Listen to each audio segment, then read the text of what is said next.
नमस्ते छात्रों। ऑनलाइन अध्ययन अध्यापन में आपका फिर से स्वागत। आज हम पाठ क्रमांक 9 रीढ़ की हड्डी का पृष्ठ क्रमांक 98 उपयोजित लेखन, पाठ क्रमांक 10 केस पृष्ठ क्रमांक 108, 109 तथा पाठ क्रमांक 11 कृषक गान। यह कविता अभ्यास के लिए नहीं है, लेकिन इसके नीचे दिया हुआ व्याकरण का अभ्यास हमें करना है। पृष्ठ क्रमांक 114, 115 का स्वाध्याय हमें पूर्ण करना है। तो आइए देखते हैं। पृष्ठ क्रमांक 98। पहली कृति दी है, दहेज प्रथा विषय पर अपने विचार लिखिए। यहाँ पे मैंने दहेज प्रथा विषय पर अपने विचार लिखकर दिए हैं। आपको वर्कबुक में उत्तर लिखकर लेना है। मैं वाचन करती हूँ। दहेज अर्थात कन्या के विवाह के समय पिता द्वारा उसे दिया गया उपहार है। दहेज प्रथा हमारे देश और समाज के लिए एक कलंक है, जो कि दिन प्रतिदिन बढ़ता ही जा रहा है। दहेज प्रथा किसी आतंकवाद से कम नहीं है। दहेज प्रथा से महिलाओं का शोषण किया जाता है। लड़की को ससुराल वाले तंग करते हैं। अत्याचारों से त्रस्त होकर आत्महत्या कर लेती है या खुद ससुराल वाले ही मार डालते हैं। यह समाज का सबसे पुराना रीति रिवाज है। दहेज गर्व का नहीं, शर्म का विषय है। इससे छुटकारा पाने के लिए हमें अपनी मानसिकता बदलनी होगी। लड़कियों को लड़कों के बराबर का दर्जा देना होगा। युवा वर्ग को जागरूक होना होगा। दहेज देने और लेने वालों का बहिष्कार करना होगा, तभी देश प्रगति कर पाएगा। बच्चों, यहाँ पे मैंने दहेज प्रथा विषय पर अपने विचार लिखे, तो आपको अपने मन से लिखने की कोशिश करनी है।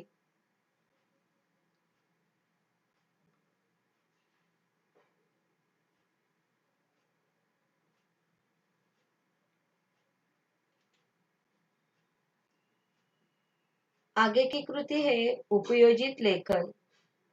अपने परिसर में विद्यार्थियों के लिए योग साधना शिविर का आयोजन करने हेतु आयोजक के नाते विज्ञापन तैयार कीजिए। कभी कभी जो मॉडरेटर होते हैं, पेपर निकालते हैं, तो वर्कबुक का भी सहारा लेकर प्रश्न निकाले जाते हैं। इसलिए यहाँ पे योगासना साधना शिविर का आयोजन करने हेतु आयोजक के नाते विज्ञापन तैयार कीजिए लिख कर दिया है। आपको भी अपने वर्कबुक में इस तरह लिख कर लेना है। योग साधना शिविर सर्व मंगल दल द्वारा आयोजित। पहले आपको शीर्षक देना है। मैंने यहाँ पे दिया है शीर्षक योग साधना शिविर। सर्व मंगल दल द्वारा आयोजित स्वस्थ तन में स्वस्थ मन का वास होता है। शरीर स्वस्थ रखने का सर्वोत्तम पर्याय योगासन। आपके परिसर में पहली बार विद्यार्थियों के लिए 15 दिनों का योग शिविर। योग साधना शिविर की विशेषताएं: उत्कृष्ट शिक्षक, योग क्रियाओं का प्रात्यक्षिक प्रदर्शन, योग क्रिया हेतु आवश्यक सामग्री, संपर्क श्री हेमकांत जोशी, अखंड व्यायामशाला गिरगांव, समय सुबह 7 से 9 बजे तक, भ्रमणध्वनि 63123478 9। इस क्रम से आपको विज्ञापन तैयार करना है।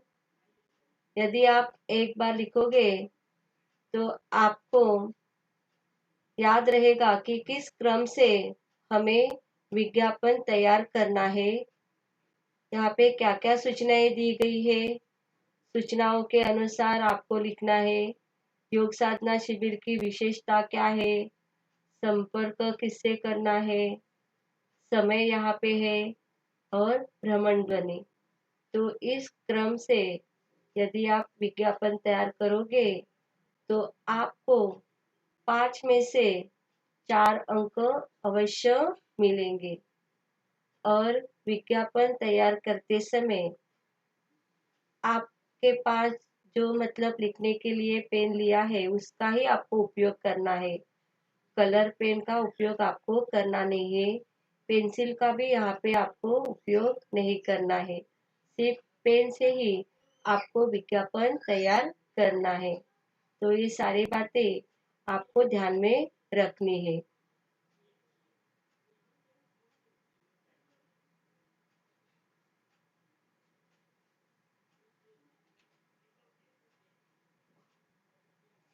आगे का प्रश्न देखते हैं। पाठ्य पुस्तक पृष्ठ क्रमांक 48। कोष्ठक की सूचना के अनुसार निम्न वाक्यों का काल परिवर्तन कीजिए। अभी काल परिवर्तन हमने बहुत बार किया है तो आप अभी खुद भी कर सकते हैं। फिर भी मैंने यहाँ पे आंसर लिख कर दिया है। अली घर से बाहर चला जाता है, सामान्य भूतकाल। सामान्य भूतकाल के लिए मैंने आपको सूचना दी थी कि यदि आप सामान्य भूतकाल में रूपांतर कर रहे हैं तो क्रिया के अंत में आपको था, थी, थे नहीं लगाना होता है। हर समय मैंने आपको जब भी काल परिवर्तन का प्रश्न आया है तभी तभी मैंने आपको सूचना दी है। आपको ध्यान में रखना है।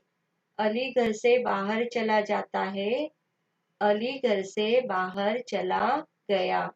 यहाँ पे मैंने क्रिया के अंत में था, थी, थे नहीं लगाया है। सिर्फ अली घर से बाहर चला गया। दूसरा वाक्य है आराम हराम हो जाता है। पूर्ण वर्तमान काल एवं पूर्ण भविष्य काल दोनों यहाँ पे हमें करना है। आराम हराम हो गया है पूर्ण वर्तमान काल और आराम हराम हो चुका होगा पूर्ण भविष्य काल। सरकार एक ही टैक्स लगाती है, सामान्य भविष्य काल में हमें करना है। सरकार एक ही टैक्स लगाएगी। दूसरा वाक्य है आप इतनी देर से नापतोल करते हैं, अपूर्ण वर्तमान काल में करना है हमें। आप इतनी देर से नापतोल कर रहे हैं। तो इस तरह आपको दी हुई सूचना के अनुसार काल परिवर्तन करना है। तुरंत आपको वर्कबुक में लिख कर लेना है।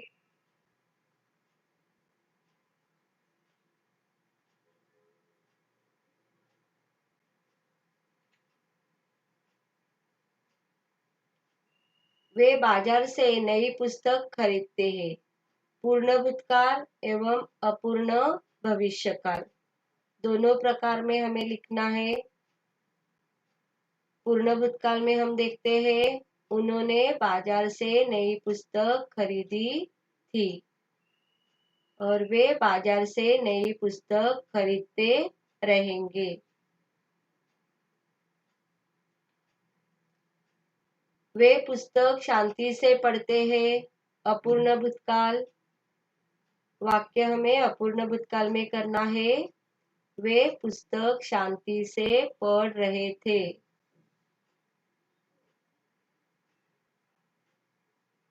आगे का वाक्य है सातों तारे मन पड़ गए। अपूर्ण वर्तमान काल में हमें वाक्य बनाना है, सातों तारे मन पढ़ रहे हैं।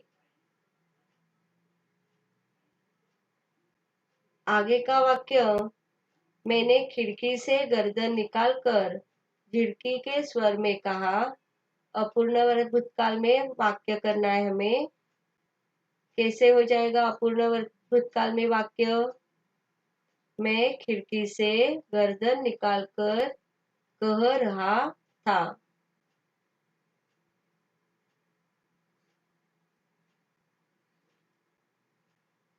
सभी वाक्य आपको लिखकर लेनी है। आज का काम आज ही पूर्ण करना है।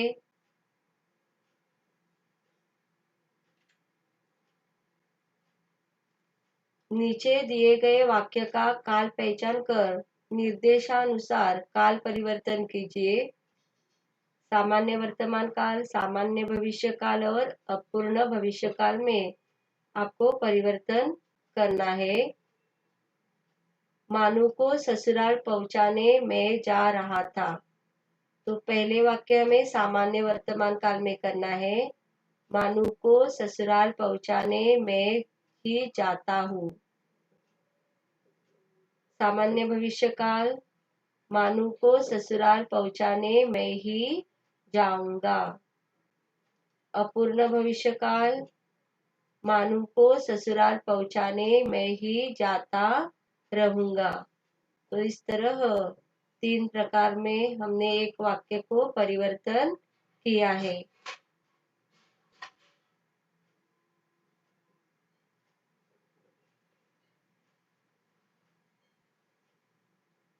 आपको हुआ होगा तो हम आगे का प्रश्न देखते हैं। पूर्ण वर्तमान काल, मानू को ससुराल मैंने ही पहुंचाया है। सामान्य वर्तमान काल में मानू को ससुराल पहुंचाने मैं ही जाता हूँ।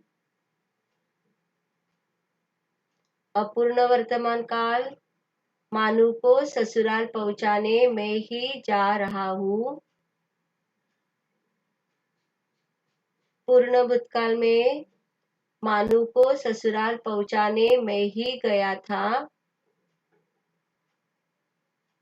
और पूर्ण भविष्य काल, मानू को ससुराल पहुंचाने मैं ही जा चुका हूँगा। तो इस तरह यहाँ पे वाक्य परिवर्तन किया है हमने।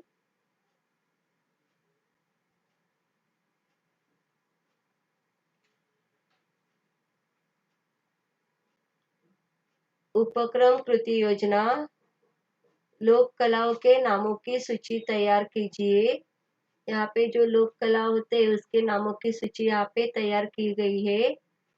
उत्तर यहाँ पे है मधुबनी, जादू पाटिया, कलमकारी, कांगड़ा, गोंड, चित्तर, तंजावुर, थगंग, पातचित्र, पिछवई, पिथोरा, फड़, बाटी, यमुना घाट, वर्ली। तो यहाँ पे लोक कलाओं के नामों की सूची दी गई है, आपको लिख कर लेनी है।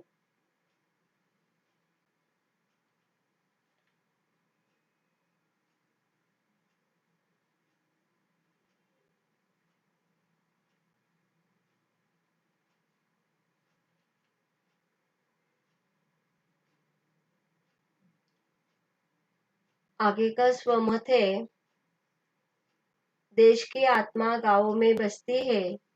गांधी जी के इस विषय से संबंधित लेख पढ़िए तथा इस पर स्वमत प्रस्तुत कीजिए। यहाँ पे मैंने स्वमत लिखकर दिया है, आपको लिख कर लेना है। मैं स्वमत का वाचन करती हूँ। महात्मा गांधी जी कहते हैं कि भारत के दर्शन गांवों में ही होते हैं। भारत गांवों का देश है। भारत की अधिकतर जनता गांवों में ही रहती है। यहाँ के हरे भरे खेत, सरिता सरोवर, झील, जलाशय, खेत खलिहान, बगीचों में फलों के पेड़, खेती करते किसान, कुआं पर पानी भरती स्त्रियां, जानवरों के पीछे भागते बच्चे, पशुपालन आदि देखकर मन प्रसन्न होता है। गांव की समस्याएं, चाहे गरीबी हो, बिजली की समस्या, पानी की समस्या, सड़क, शिक्षा आदि हो, इन्हें कभी भी गंभीर रूप से नहीं लिया गया। शहरों में भौतिक सुखों का आनंद प्राप्त कर जीवन को अधिक सुखदायक बनाया जा सकता है, लेकिन जीवन की वास्तविक नींव इन्हीं गांवों में रखी जाती है। गांवों से ही हमारी प्रत्येक आवश्यकता, अनाज, वस्त्र, कागज, ईंधन, उद्योगों के लिए कच्चा माल आदि की पूर्ति होती है। जब तक गांव है तब तक जीवन है। आपको खुद को लिखना है, क्योंकि देश की आत्मा गांवों में बसती है। इस विषय पर आप अच्छी तरह से लिख सकते हो। गांव की जो समस्या है, गांव में जो जो कुछ उपलब्ध होता है, उसके बारे में आप खुद भी अच्छी तरह से लिख सकते हो। सिर्फ आपके पहचान के लिए मैंने यहाँ पे थोड़ी सी जानकारी दी गई है।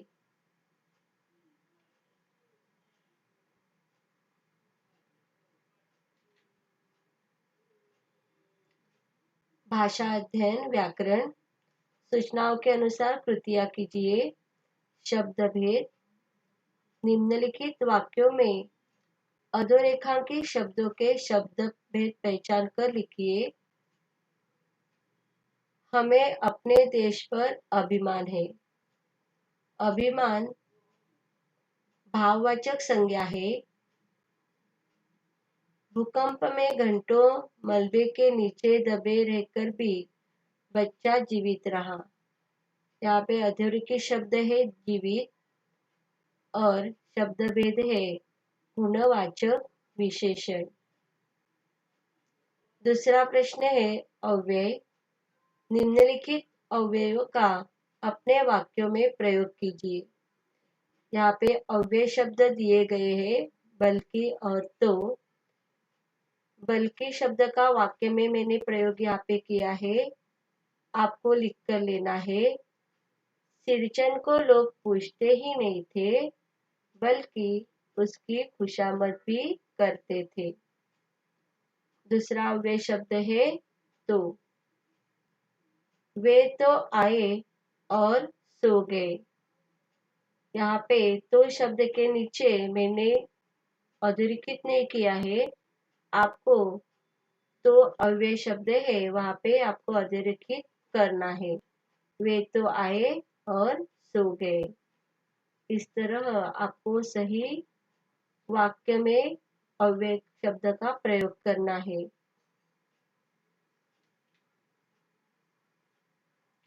कृति पूर्ण कीजिए।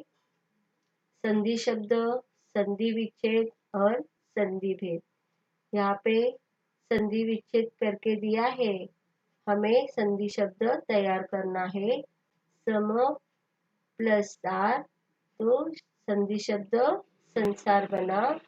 और संधि भेद है व्यंजन संधि। यहाँ पे संधि शब्द दिया है, संधि शब्द है निश्चय। हमने संधि विच्छेद किया है नि प्लस च, तो संधि भेद क्या है विसर्ग संधि। इस प्रकार दो प्रकार में आपको परीक्षा में पूछा जाएगा, तो सिर्फ उसमें से आपको एक ही प्रकार लिखना है।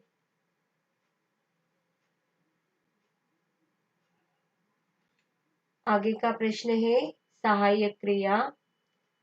निम्नलिखित वाक्यों में से सहायक क्रियाएं पहचान कर उनका मूल रूप लिखिए। पहला वाक्य दिया है, सामने शेर को देखते ही सभी यात्री कांपने लगे। दूसरा वाक्य है, तुम्हारी भाभी ने कहा से सीखा है। सहायक क्रिया कांपने लगे सहायक क्रिया है और मूल रूप है लगना है, सहायक क्रिया है और मूल रूप है होना।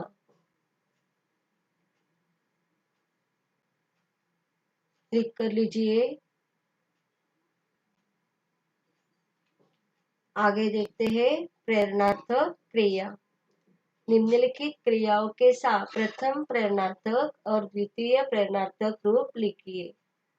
हमने बहुत बार उसका पुनरावर्तन किया है, इसलिए अभी आप प्रेरणार्थक और द्वितीय प्रेरणार्थक रूप लिखने में माहिर हुए होंगे।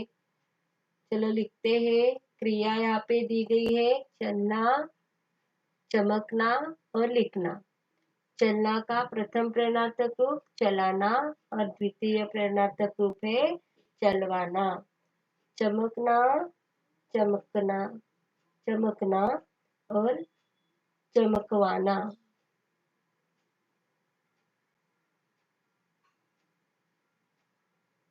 लिखना, लिखाना, लिखवाना।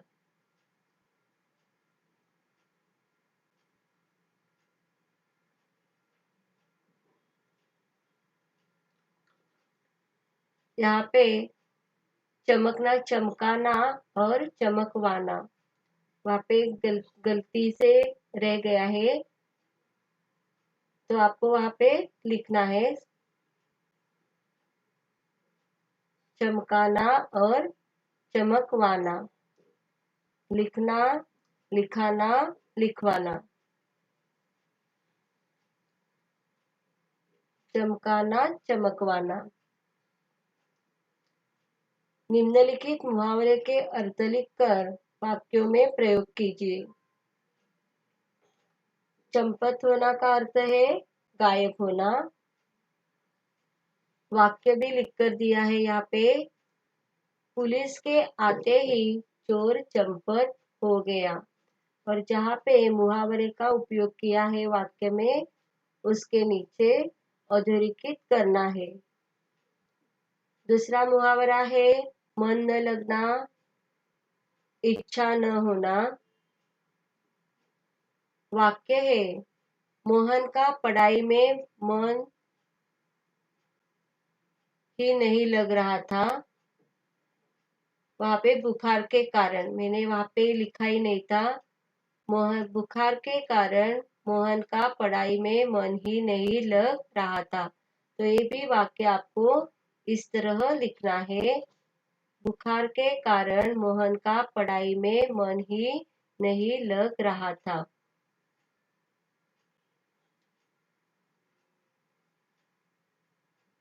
लिखकर हुआ होगा तो आगे देखते हैं।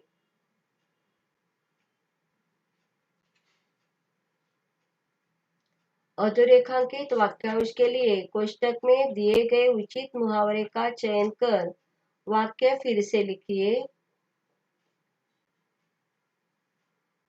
खून का घूंट पीके रह जाना, पानी फेरना, पिंड छूटना। पहला वाक्य दिया है उन्होंने, लालची और निर्लज्ज लोगों से छुटकारा पाना आसान नहीं होता। तो यहाँ पे हमें कोष्टक में से मुहावरा का चयन करके वाक्य हमें फिर से बनाना है। लिखते हैं, लालची और निर्लज्ज लोगों से जल्दी पिन छुड़ाना आसान नहीं होता। यहाँ पे छुटकारा पाना, यहाँ पे पिन छुड़ाना, यहाँ पे आपको क्या करना है, अंडरलाइन करनी है।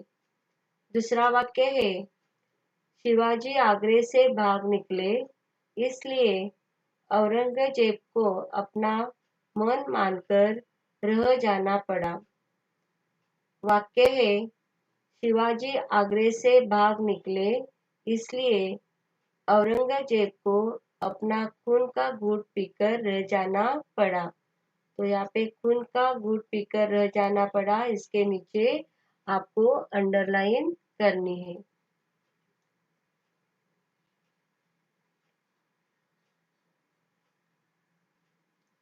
आगे का प्रश्न देखते हैं। कारक।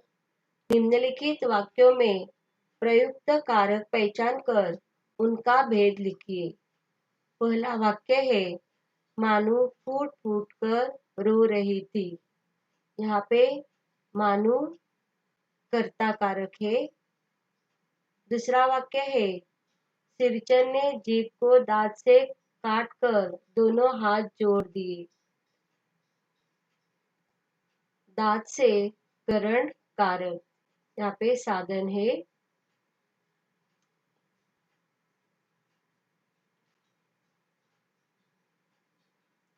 काल परिवर्तन। निम्नलिखित वाक्यों का सूचना के अनुसार काल परिवर्तन कीजिए। सिरचन को 1 सप्ताह पहले ही काम पर लगा दिया। पूर्ण भूतकाल में हमें परिवर्तन करना है। सिरचन को 1 सप्ताह पहले ही काम पर लगा दिया था। दूसरा वाक्य है, मानू ससुराल जाती है। सामान्य भविष्यकाल। सामान्य भविष्यकाल में हमें परिवर्तन करना है। आप भी कर सकते हैं यहाँ पे सामान्य भविष्यकाल में मानू ससुराल जाएगी। आगे चलते हैं, आपका लिखकर हुआ होगा तो। वाक्य भेद। निम्नलिखित वाक्यों का रचना के आधार पर भेद पहचान कर लिखिए। यह वही लड़का है जिसे पुरस्कार मिला था। तो वाक्य भेद क्या आएगा यहाँ पे? वाक्य भेद है मिश्र वाक्य। दूसरा वाक्य है, मजदूर गड्ढा खोदे और घर चले गए। पहचानिए वाक्य भेद। क्या आएगा वाक्य भेद? संयुक्त वाक्य।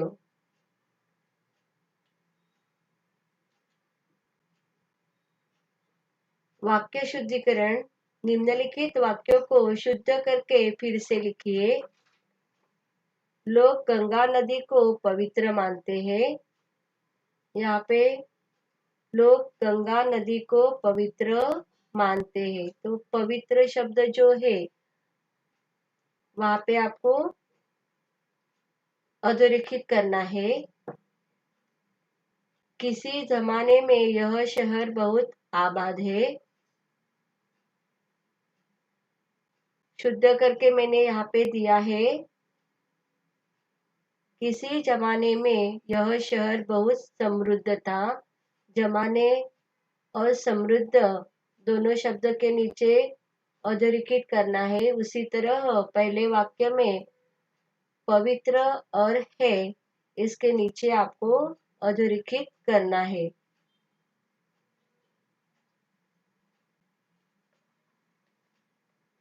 और विराम चिन्ह।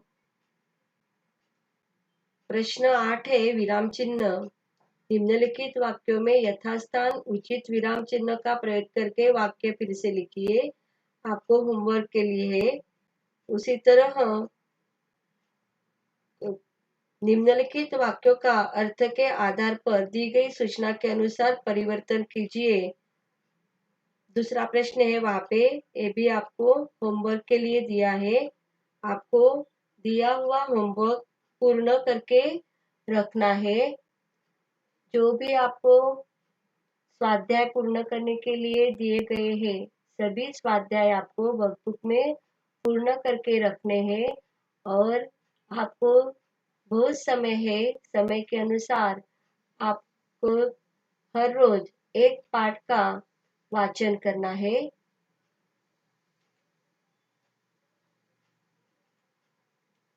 धन्यवाद।